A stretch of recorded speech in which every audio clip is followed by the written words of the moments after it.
చేయడం జరిగింది. ఏ ఒక్క దానిపైన పరిష్కారం చూపలేడు. స్కూల్ ఎడ్యుకేషన్ కి సంబంధం లేదని చెప్పారు.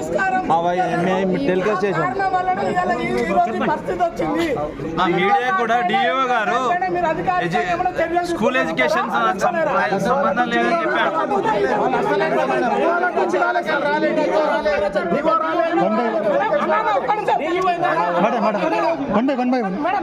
కేసీ గారి నుంచి మేము మాట్లాడుకుంటున్నాం.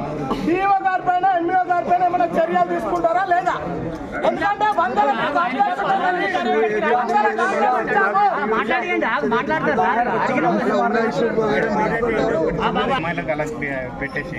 ఎందుకంటే మేము 8 o'clock పంపిస్తాం.